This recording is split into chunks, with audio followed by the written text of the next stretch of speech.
Queridos, o The Christian Post, que é uma agência cristã conservadora, lançou uma publicação onde afirmava que as crises atuais da América, neste caso a confusão moral, a ilegalidade, famílias quebradas, a corrupção pública, devem-se ao abandono da sociedade de honrar o domingo como sendo o dia do Senhor.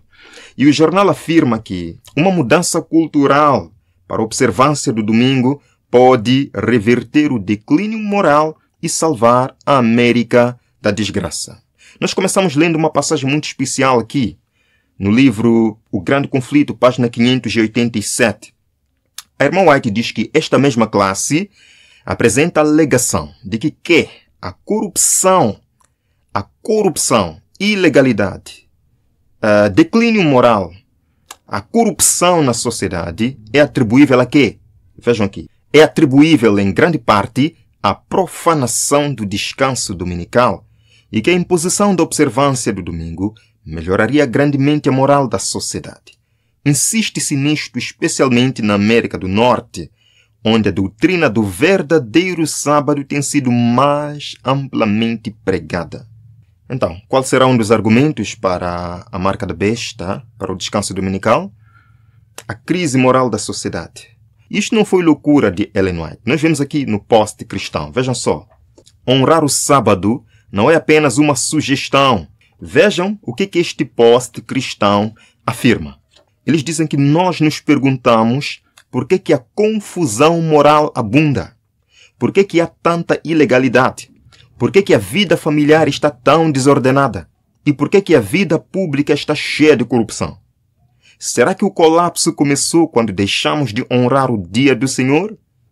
Quando paramos de nos deleitar com Deus e começamos a nos deleitar com nossos próprios horários, nosso próprio entretenimento, nossa própria convivência, nossa própria conveniência? Perceberam as perguntas que eles fizeram? Por que a América está neste estado agora de corrupção? E eles respondem, ou dão uma hipótese. Seria por causa do abandono da guarda dominical? E continua. Honrar o domingo como o dia do Senhor pode parecer uma coisa pequena. Ainda assim, o seu impacto na trajetória das nossas vidas e da nossa cultura é enorme. E diz aí o post cristão, se queremos renascimento na América, temos de começar com um arrependimento. Agora se clama muito por arrependimento. Arrependimento climático, arrependimento moral e tudo deságua no descanso dominical, meus irmãos. Isto é sério. Vamos continuar. Sim, se quisermos renascimento moral na América, temos que começar com um arrependimento. Isso significa, queridos, aqui está a definição de arrependimento para este movimento. O que implica arrependimento da América, meus irmãos? Vejam, eles dizem, isto significa restaurar as coisas que Deus chama santas, começando pelo seu dia. Em outras palavras, o arrependimento que a América precisa é guardar o domingo para ver um renascimento moral. Nunca iremos elevar-nos espiritualmente acima do nosso respeito pelo dia do Senhor. Em outras palavras, não existe elevação moral enquanto quebramos o domingo. Esta proposta e este argumento. Continua.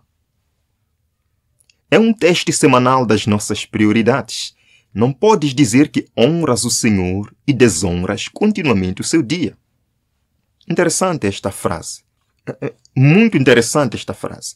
Não podes dizer que honras o Senhor enquanto desonras o seu dia. E biblicamente, qual é o dia que Deus honra? Qual é o dia que Deus estabeleceu como santo? O 7º dia da semana, que muitos cristãos pisam. E mesmo assim batem no peito e dizem, nós amamos ao Senhor. Jesus falou em João 14, verso 15, se me amais, guardareis os meus mandamentos. João, na sua primeira carta, lá no final, diz, se alguém diz que conhece o Senhor, mas não guarda os seus mandamentos, é mentiroso e nele não está a verdade. Portanto, esta frase é muito interessante. Vamos continuar. A renovação que a América precisa não começa em Washington ou no Wall Street, não. Começa na igreja. Começa nas igrejas evangelísticas de Cristo, honrando a Bíblia.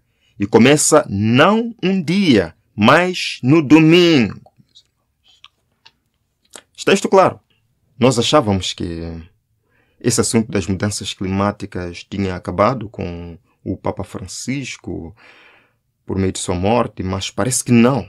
Nós estamos vendo um clamor renovado, um incentivo renovado a esta questão climática. E de acordo com os cientistas, com as suas previsões de que faltam apenas 3 anos para resolvermos esta questão, ou as coisas pioram, mais incentivos, mais propagandas estão sendo feitas sobre esta questão. Queridos, vejam aqui. Esta informação vem do relógio do juízo final, que é o Boletim de Mudanças Climáticas e Ciência Atômica. É dito, vejam aí, 4 de agosto. Prepare-se para as mudanças climáticas antes que seja tarde demais.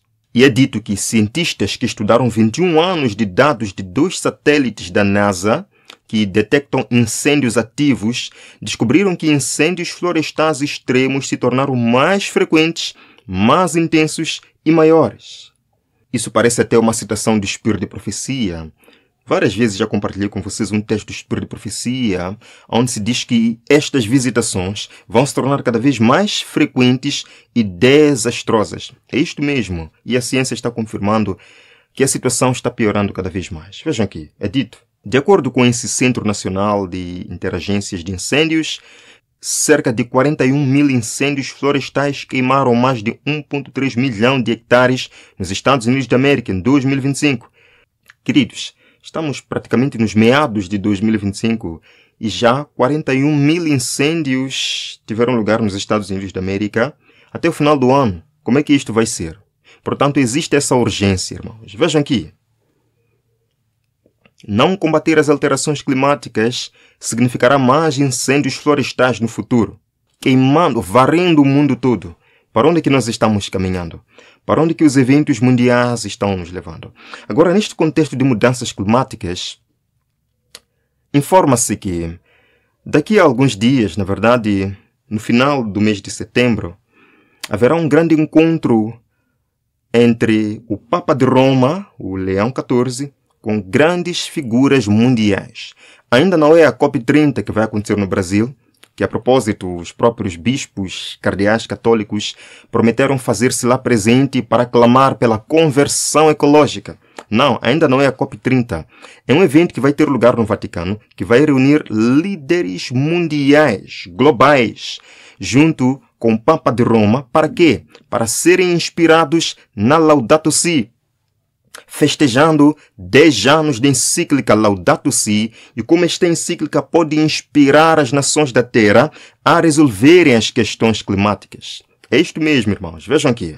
Papa Leão XIV liderará evento global para ação climática. Alguém pode dizer, não, isto é normal, isto já aconteceu com outros papas, isto não significa nada. Nós temos que saber, temos que entender o que estes líderes globais vão fazer nesta reunião. Vejam aqui, não são minhas palavras, vejam aqui. O Papa Leão XIV liderará um evento global para marcar o 10º aniversário da encíclica Laudato Si, juntamente com quem? Com uma série de líderes de alto nível das áreas da sociedade civil, ciência e política. Espera-se que esta seja a primeira grande declaração do Papa Leão XIV sobre mudanças climáticas e proteção ambiental. Especialistas de vários setores e continentes explorarão o legado da Laudato Si e discutirão como traduzir sua visão em ações urgentes e sistêmicas. Sim, irmãos, é isto mesmo que nós lemos. Vou deixar o link na descrição. O que é que vão fazer estes líderes globais? Estes participantes de alto nível, o que é que vão fazer? Vejam, vão se inspirar, né, na Laudato Si, explorar o legado da Laudato Si e discutir como traduzir a visão da Laudato Si em ações urgentes para o mundo. Vejam, as discussões destacarão a importância de quê? Da liderança moral. Qual vai ser o foco desta discussão? Liderança moral do Papa na questão climática. Então, estes líderes mundiais, cientistas do mundo, políticos do mundo, vão se encontrar no Vaticano onde vão se inspirar na Laudato Si e reconhecer a liderança moral do Papa na questão climática. Vamos continuar. É dito. Sim, as discussões destacarão a importância da liderança moral em relação ao clima, do líder espiritual de 1/6 da população mundial, neste caso o Papa. É dito que o Papa Leão XIV inaugurará a conferência com uma celebração de esperança para a nossa casa comum, enquanto a Laudato Si continua a inspirar pessoas que estão transformando o mundo. Agora não sou eu quem está dizendo isto. O próprio jornal católico está dizendo que a Laudato Si está inspirando as pessoas que estão transformando o mundo, que a Laudato Si está inspirando ações climáticas pelo mundo. E não se esqueçam que na Laudato Si o Papa escreveu claramente que o domingo deve ser celebrado como um dia de cura entre o nosso relacionamento com Deus e com o mundo. Líderes de alto nível das áreas da sociedade civil, ciência e política explorarão o profundo impacto da Laudato Si e as maneiras mais eficazes de agir agora. Que este, na verdade, vai ser um encontro para estudo bíblico. Um encontro para pregação em que o Papa Leão XIV vai usar esta oportunidade para pregar e colocar na mente destes líderes de alto nível, destes líderes globais, uma mensagem. Qual é esta mensagem? Vejam aqui, isto é recente. Papa Leão XIV diz: é necessária uma mudança de rumo em relação ao meio ambiente. Vejam aqui, ele diz que somente uma conversão interior, somente uma conversão interior torna possível a mudança de hábitos e de mentalidade que leva a um novo modo de viver em comunhão com o meio ambiente, afirmou o Papa Leão. Qual é a pregação que o Papa vai dar a estes líderes mundiais? Conversão interior. Só podemos vencer essa questão climática com conversão ecológica, conversão interior. É a mesma mensagem que os líderes católicos vão levar à COP30. Vejam aqui. A situação é muito urgente. Acho que a situação ecológica no mundo exige conversão ecológica, conversão de corações. E acho que a situação é muito urgente. E por isso nós, como pastores, pensamos que nós, como responsáveis por 3 continentes, 3 conferências episcopais continentais, Salem, América Latina, SICAM, África e FABC, tomaríamos a iniciativa de preparar um documento comum. Também estamos preocupados em garantir uma participação ativa na COP30. Qual é a mensagem? Conversão interior, conversão ecológica. Algo triste está acontecendo agora no Médio Oriente. Satanás se deleita na guerra, pois ele excita as piores paixões da alma e então arrasta para a eternidade suas vítimas imersas em vício e sangue. O objetivo de Satanás é incitar as nações à guerra umas contra as outras, pois assim ele pode desviar a mente das pessoas da obra de preparação para estar em pé no grande dia de Deus. Desesperados e famintos, milhares de palestinianos disputam espaço nos caminhões de ajuda que acabaram de entrar em Gaza. Eles agarram o que conseguem, qualquer coisa pela oportunidade de alimentar a si próprios e as suas famílias.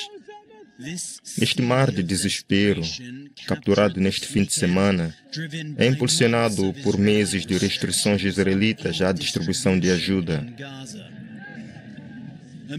Em meio à indignação global, Israel está agora a inverter a sua posição, cessando fogo em partes de Gaza durante 10 horas por dia e abrindo rotas seguras designadas para permitir que mais caminhões de ajuda entrem. Estas são medidas que as organizações humanitárias têm solicitado durante meses. Mais de 200 caminhões de ajuda foram distribuídos em Gaza na segunda-feira, de acordo com Israel, mas serão necessários muito mais para sequer começar a aliviar a crise. Enquanto crianças raspam pedaços de farinha nos leitos desses caminhões, a principal autoridade mundial em segurança alimentar diz que o cenário mais pessimista de fome está agora a desenrolar-se. Israel também está a permitir quedas de ajuda a partir do ar pela primeira vez em meses, fazendo com que os palestinianos corram para apanhar o que puderem. Mas enquanto um tiro é disparado para o ar, é um lembrete sombrio de que muitas vezes são os mais fortes, como os gangues que roubam e revendem comida a preços mais altos que chegam primeiro. Não consegui nada, diz a senhora idosa. Fui esmagada na multidão, enquanto alguns conseguiram agarrar uma bolsa cheia. Outros saíram com apenas alguns itens: farinha, óleo, massa. Esta ajuda é vergonhosa. Não somos cães para sermos obrigados a correr atrás da ajuda. As pessoas lutaram por isso. Preferimos morrer de fome com dignidade do que morrer em humilhação e imundície. Os palestinianos também continuam a ser feridos e até mortos enquanto tentam obter ajuda.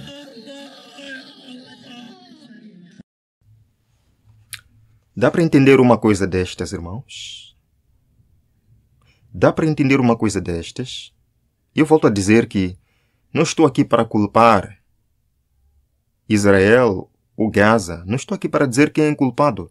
Estou apenas mostrando o que está acontecendo agora com os inocentes nesta questão.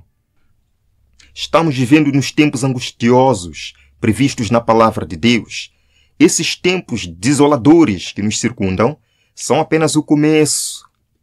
Segunda carta de Timóteo 3, verso 1. Sabe, porém, isto: nos últimos dias sobrevirão tempos difíceis. Será que não estamos vendo tempos difíceis financeiramente e espiritualmente? E esses tempos nos quais temos entrado, apesar de haver momentos em que pareçam melhorar, ficarão cada vez piores. Ficarão cada vez piores. É o que nós estamos vendo. Um aparente cessar-fogo, em seguida uma desgraça como esta. Vejam aqui. Se já houve um tempo em que devemos ser sóbrios e vigiar em oração, é agora, irmãos. Nossas vidas só estão seguras quando escondidas com Cristo em Deus. E agora, irmãos, recentemente, um ministro presbiteriano da igreja de Cliffwood, lá na Geórgia, ele pregou um sermão intitulado Leis Azuis em Jerusalém.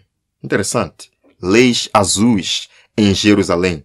Nele, este pastor falou que as ações do profeta Neemias em fechar as portas de Jerusalém no sábado servem como base para apoiar a ideia de que devemos impor as leis dominicais hoje como forma de restaurar a moralidade e proteger a santidade do dia do Senhor.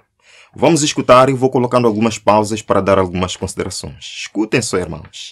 Escutem enquanto meditam no texto do Espírito de Profecia que nós lemos há bocado. Escutem só. Assim, enquanto Neemias observa o comportamento de Israel no dia de sábado, ele vê 4 comportamentos. Em primeiro lugar, vê pessoas a pisar uvas e a trazer montes de grão. Isso é uma maneira de descrever que as pessoas estavam apenas a trabalhar, a fazer trabalho normal no sábado. Depois, vimos que estão a trazer mercadorias para vender. Uvas, figos, todo tipo de cargas. Estão a trazê-las para Jerusalém para que tenham produtos para vender no mercado. No versículo 15, vemos também a menção específica de comida. Diz que eu os aconselhei no dia em que venderam comida. Há a venda de comida que está a ocorrer em Jerusalém. Esse é o terceiro ponto. E por fim, no versículo 16, vemos que não são apenas as pessoas de Israel que estão a fazer essas coisas, mas também os tiranos de Tiro. Estes são estrangeiros, não são pessoas do pacto. Estes são tiranos que estão a vender mercadorias em Jerusalém no dia de sábado. Neemias, ao começar no versículo 19, ele promulga o que hoje chamaríamos de Lei Jesus. As leis Jesus são leis restritivas aos domingos, que abordam coisas que interferem na adoração. Nos Estados Unidos, geralmente estavam relacionadas ao comércio, as lojas estarem abertas e a venda de álcool. Mas Neemias está a promulgar uma espécie de lei dominical. Ele está a proibir certos comportamentos no dia de sábado.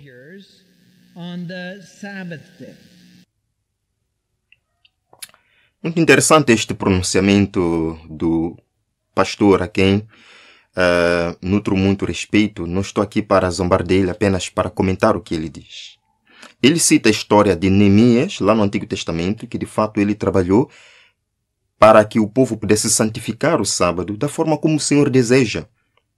E ele diz que aquilo deve servir como exemplo hoje para que o domingo seja protegido, para que o domingo seja então reverenciado como o dia do Senhor. A verdade é que não existia a santificação do domingo no tempo de Neemias. Portanto, nós vemos aqui uma distorção do contexto bíblico, uma distorção da palavra de Deus para justificar a guarda do domingo do jeito que se guarda o sábado, o verdadeiro dia do Senhor. Queridos, a pergunta que eu faço a estes líderes, e ele de fato é um líder presbiteriano, protestante, reformado, sim? A pergunta que eu faço, olhando para tudo e ouvindo tudo que ele está dizendo é: estes homens acreditam ou não que a lei não foi abolida? Porque dizem por aí que os adventistas estão errados porque guardam sábado, Jesus aboliu a lei não serve mais. Mas voltam e dizem que temos que guardar a lei de Deus, temos que guardar o sábado. Ou a lei foi abolida, ou ela não foi abolida. Não estou entendendo mais nada. Vamos continuar. Bem, qual é a resposta de Neemias a isso? Ele ameaça-os fisicamente. Ele diz: se vocês fizerem isso outra vez, eu vou pôr as mãos em vocês. Portanto, isso significa prisão ou ataque violento a esses mercadores que estão fora das muralhas. Neemias não vai tolerar qualquer tipo de comércio no dia de sábado, porque deseja que a adoração seja mantida íntegra, que seja protegida de acordo com a lei de Deus. Como é o dia de sábado no nosso país? Há um dia de sábado reconhecível? Um dia em que as pessoas param das suas atividades habituais e se dedicam à adoração? O domingo no nosso país é como qualquer outro dia. De fato, fazemos questão de tornar o domingo o oposto do que deveria ser. Todos os principais eventos no nosso país, sejam eles desportivos, prêmios de entretenimento, ou seja o que for, em que dia esses eventos acontecem sempre? Os jogos do campeonato, as finais. Quando acontecem esses eventos, eles acontecem sempre no dia do Senhor no nosso país. Interessante. No dia do Senhor no nosso país. Eu pergunto, será que Deus permitiu que as nações do mundo escolhessem qual é o dia do Senhor para essas nações? Deus estabeleceu o seu dia, o dia do Senhor, que é o sábado, e não deu a nenhuma nação a autoridade de escolher o seu dia para ser o dia do Senhor. Ele lamenta o fato de que o domingo vem sendo pisado hoje. Ele diz lá no começo desta parte do vídeo que assim como Neemias ameaçou as pessoas por trabalharem no sábado, hoje as pessoas deveriam ser ameaçadas por violar o domingo. Ele menciona um conjunto de coisas que têm levado a América a transgredir o domingo. Ele diz que isto tem que mudar, porque existe um sábado da nação que precisa ser respeitado. Vamos à terceira parte deste vídeo. Se o magistrado civil punisse quem quebra o sábado, as lojas fechariam. Estas são todas pessoas que têm controle sobre estas coisas e é da sua responsabilidade garantir que o dia de sábado seja mantido sagrado. Eles são responsáveis por garantir que as pessoas, sob os seus cuidados, tenham liberdade para adorar a Deus como Criador e Redentor. Essa é a importância do sábado. E Israel jogou isso pela janela. Ele nos deu um dia em 7 para ser um dia especial de adoração e descanso. Um dia em que o povo de Deus reconhece que foi criado por Deus, que foi redimido por Deus, e por isso deve adorar a Deus. É verdadeiramente o dia de mercado da alma. E é um dia que deve ser protegido. Certo. É um dia que deve ser protegido. Por quem? Ele falou no começo. Pela lei civil.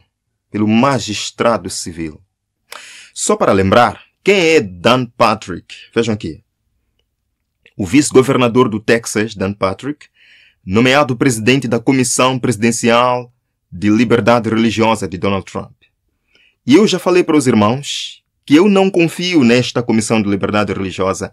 Eu não acredito no trabalho que esta Comissão de Liberdade Religiosa vai fazer para propagar liberdade na América, pois não é de liberdade que eles pregam. As suas ações não nos levam à liberdade religiosa, mas a uma tirania religiosa. Nós já vimos o pronunciamento, por exemplo, do vice-presidente desta comissão, o nosso irmão Ben Carson, dizendo que não acredita na separação entre igreja e Estado. Ele é o vice-presidente desta comissão.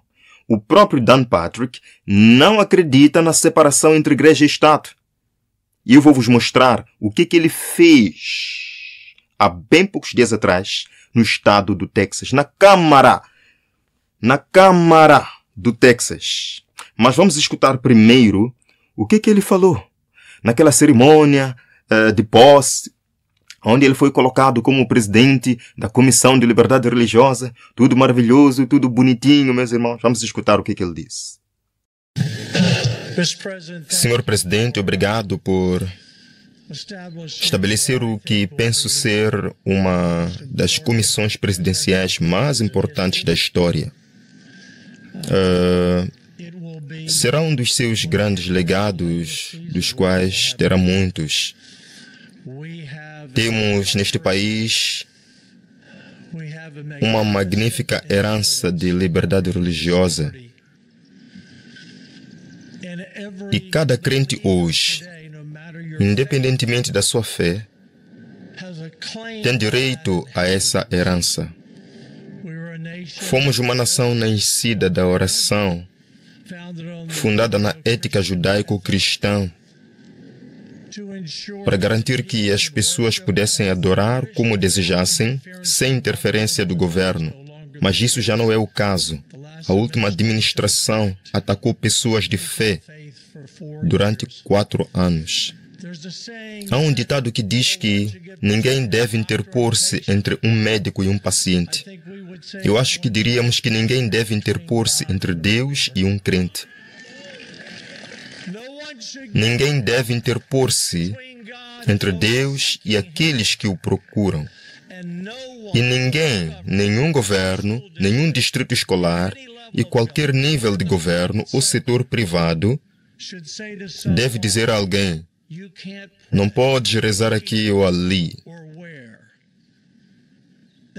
Esse é o nosso direito. Esse é o nosso direito. Palavras bonitas, palavras comoventes, palavras emocionantes. Eu não confio nestes homens. Eu não acredito em nada do que eles dizem. Sim? Depois de falar essas palavras tão bonitas neste encontro, sim, vamos promover liberdade religiosa, que nenhuma pessoa seja obrigada a aderir a uma religião ou a ter que praticar certas coisas que não se adequam à sua religião, tudo maravilhoso, tudo bonitinho, só palavras, meus irmãos. Isto terminou em palavras. Ora, vejam aqui. Isto é de 18 de agosto de 2025. O vice-governador do Texas, o Patrick, ameaça expulsar aqueles que não se levantarem para a oração cristã. Não. Será que nós lemos direito? Vou ler mais uma vez.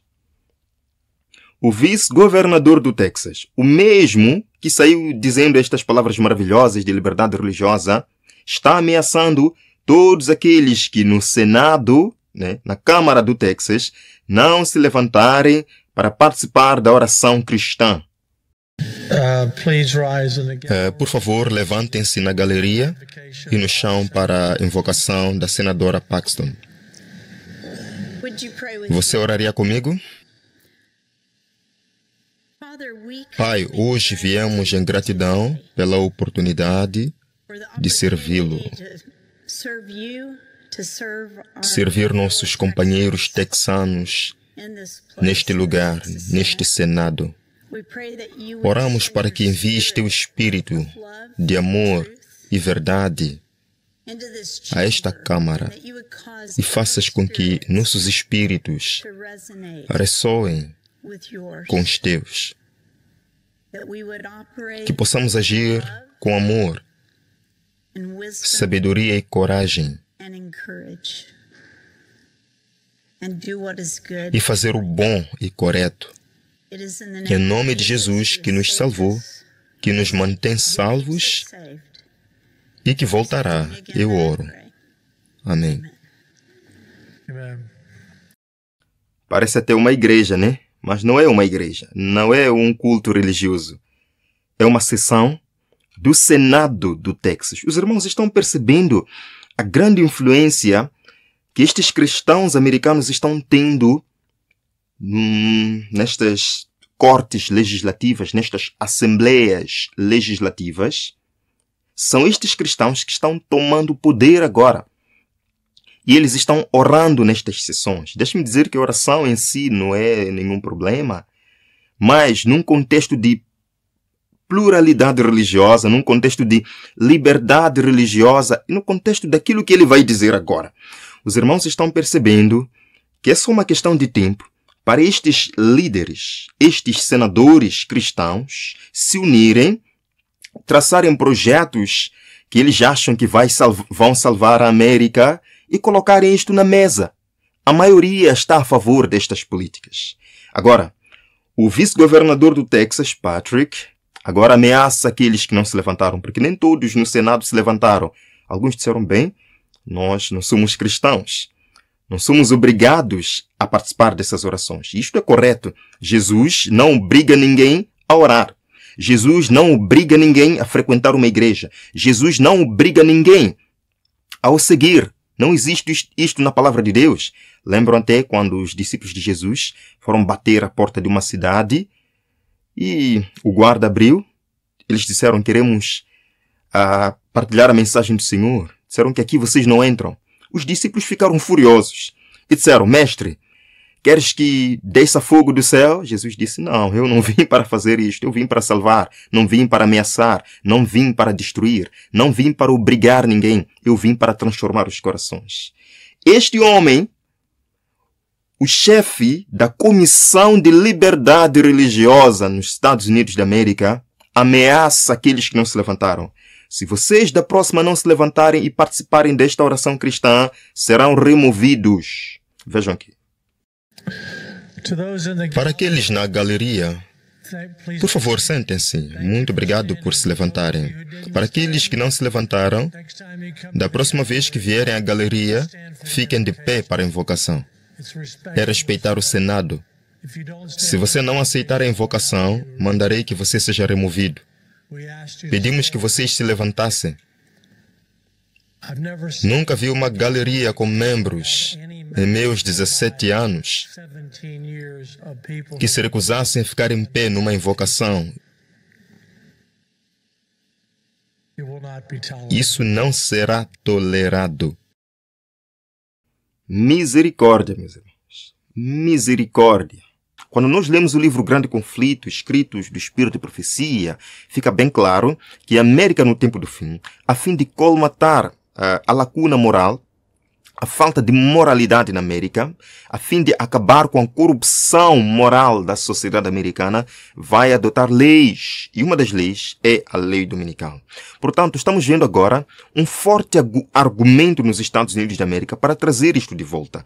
Um grande homem convidado a um programa de televisão disse que o que está acontecendo agora na América é culpa do próprio governo americano, pois muitos dos jovens que praticam estes males não frequentam cultos dominicais.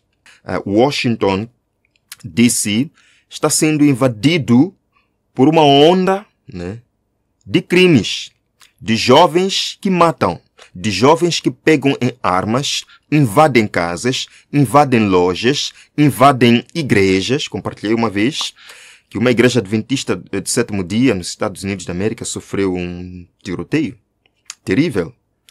A situação é realmente terrível. E vejam só quais são agora as respostas que organizações religiosas, que organizações e o movimento Projeto 2025, o movimento nacionalista cristão está agora fazendo. Quais são as propostas que eles estão dando agora neste momento? Vejam aqui. Proprietários de lojas DC estão alarmados com a criminalidade juvenil fora de controle, enquanto o presidente Trump mobiliza a Guarda Nacional. A Guarda Nacional está lá agora em Washington e arredores para impedir que esta onda juvenil de crimes se alastre. Os donos de lojas de conveniência expressaram suas preocupações com a criminalidade na capital do país. Convidado da Fox News, diz: eles tiraram o remo da escola e tudo desabou. Em outras palavras, o problema de toda esta criminalidade na América, de toda esta corrupção moral, está no governo. O governo tirou o remo, tirou a bússola moral nas escolas. Como resultado, estamos vendo isto. Mas ele vai falar outras coisas. Vejam aqui. Ele diz que, mas quando você tira a segunda emenda de tantos cidadãos nessas cidades liberais, eles não conseguem se proteger. Só para esclarecer, a segunda emenda da América é aquela que, em algum momento, autoriza os cidadãos americanos a portarem arma para a sua defesa. Ele diz que nessas cidades liberais não estão conseguindo proteger os cidadãos. E agora essas crianças que não têm temor a Deus são encorajadas pela cultura, pela música que ouvem, pelos filmes que assistem, pela cultura que absorvem em seu espírito, certo? Ele diz o seguinte: nenhuma dessas crianças vai à igreja no domingo de manhã. Essas crianças não têm temor a Deus. Essas crianças não pensam sobre o céu e o inferno. E esse é o problema em nossa nação. Não sei se os irmãos perceberam. Ele diz que a razão por que esses jovens são assim é porque não frequentam as igrejas no domingo. Não vão às igrejas no domingo, portanto não têm temor a Deus. Continua. Ele diz que deixemos esses liberais irem tão fundo na remoção de Deus nas escolas, que agora essas crianças não têm espiritualidade. E por fim ele diz: precisamos colocar os 10 mandamentos de volta em nossas escolas. Precisamos devolver o temor a Deus às crianças da América. Interessante. E no contexto desses 10 mandamentos que devem trazer na América para colmatar a imoralidade, o domingo está lá, como ele disse, que muitos jovens não frequentam as igrejas aos domingos. É por isso que a América está vivendo este estado. Vejam aqui, esta mesma classe apresenta a alegação de que a corrupção que rapidamente se alastra é atribuível em grande parte à profanação do descanso dominical e que a imposição da observância do domingo vai melhorar grandemente a moral dos jovens, a moral da sociedade, meus irmãos. Este é o grande esforço da América agora. Quando eu digo da América, estou falando dos nacionalistas cristãos. Este é o grande esforço de procurar curar a imoralidade da América, introduzindo o quê? Leis religiosas, introduzindo o domingo como um dia santificado.